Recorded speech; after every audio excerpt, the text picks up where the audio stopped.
Destruction, disaster, death. Could be your life. I'm a freelance cameraman, a TV stringer. These are real stories with takeaway.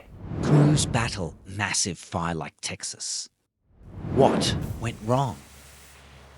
A nightmare scenario. Part 1 of 5. With significant flammability and explosive potential, oil refinery fires pose a nightmarish worst-case scenario for firefighters. What if 150,000 gallons or 560,000 litres of flammable oil and solvents erupted in flames? Join us. In this episode, we look at what happened and why at one of the largest and most devastating fires that many will ever see. A colossal, horrifying spectacle. But first, how do we get here? Fire has been a crucial element of mankind's survival and progress, from providing light and warmth to its use in religious rituals. It has typically formed the basis of electricity production. Fire has been essential for any engine-based transportation or industrial activity since the Industrial Revolution began. Fire gets our attention. This instinctual response can be attributed to our evolutionary history, where survival relied upon identifying potential dangers. Fire is also an important element for TV as it gets viewers' attention. Fully Involved, Part 2 of 5. Multiple emergency calls flooded the emergency lines. The sheer number of calls sent an alarming message. Perhaps this raging fire was already out of control. Adrenaline coursed through my veins as I rushed to the scene. This breaking story was to be one of my earliest encounters with the raw power of fire.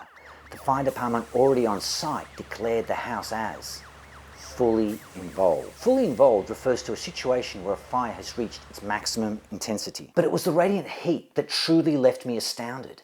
Even at a considerable distance, it was intense.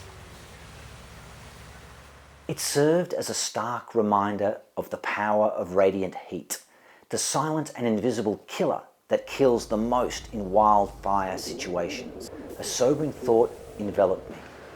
My responsibility is to convey not just the spectacle, but also the lessons within. Anytime, any place, anyone. Part 3 of 5. An ordinary day quickly turned into a heart-pounding ordeal. Little did I know what I would witness that day.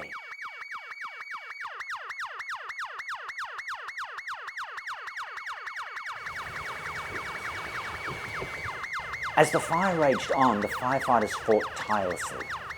Their efforts hindered by a cruel twist of fate, low water pressure. Classrooms and all their contents were quickly destroyed. The local crime investigation unit wasted no time in declaring the fire as suspicious. Previously, a wheelie bin on fire had been thrown through the school's window. In that moment, it became clear that fire, with all its destructive force, could be unleashed at any time, at any place, by anyone. Strange, dark clouds. Part 4 of 5. I noticed nearby some strange black clouds billowing into the night sky. I couldn't ignore it. I went to investigate. Shattering the night air, explosions could now be heard. Only 40 days after the school Inferno and a mere 760 yards or 700 meters away, my curiosity had led me to this. With no one about and the vehicle location in a park, the fire's cause was undoubtedly suspicious. I learnt it was the second van fire that night.